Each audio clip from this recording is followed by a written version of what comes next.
Durante la pandemia COVID-19, Internet se ha convertido en el medio principal para poder comunicarnos.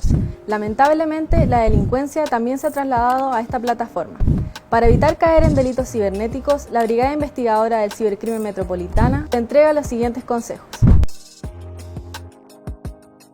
Verifica siempre el correo con la fuente oficial que lo remite, por ejemplo, el ejecutivo bancario. Nunca abra sitios web pulsando un enlace que llegue por correo u otro programa de mensajería.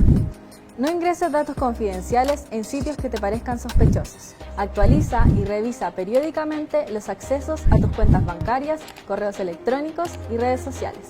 Establece claves de seguridad robustas y cámbialas cada 3 meses. Nunca proporciones a terceros códigos que pudiesen llegar a través de CMS asociados a diferentes servicios. No abras enlaces que pudiesen provenir de sitios web con su dirección acortada o con mensajes atractivos que te parezcan sospechosos. Podrían contener enlaces a códigos maliciosos. Evita mantener información muy personal al interior de la aplicación.